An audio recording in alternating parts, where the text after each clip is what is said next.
ఇది ఇంకొక ఎగ్జాంపుల్ అంట. ఇది ఇంకొక ఎగ్జాంపుల్. పాపం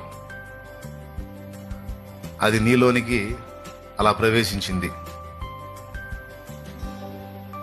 ఇది యేసయ్య ఈ దరిది ఇప్పుడు పట్టుకుంటుంది. ఆయన ఇప్పుడు నీలోనికి వస్తాడు.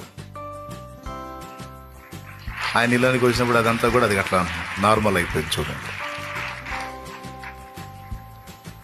మళ్ళీ యేసయ్యలోకి పాపం ఎంత ప్రవేశించాలని చూసినా దాని వల్ల కాదు.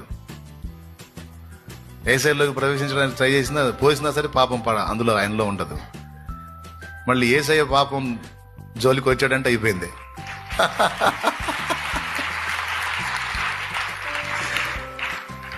దేవునికి స్తోత్రం కలుగును గాక.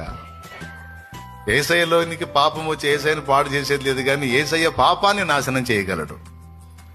అలాగే పాపిలో ఉన్న పాపాన్ని కూడా యేసయ్య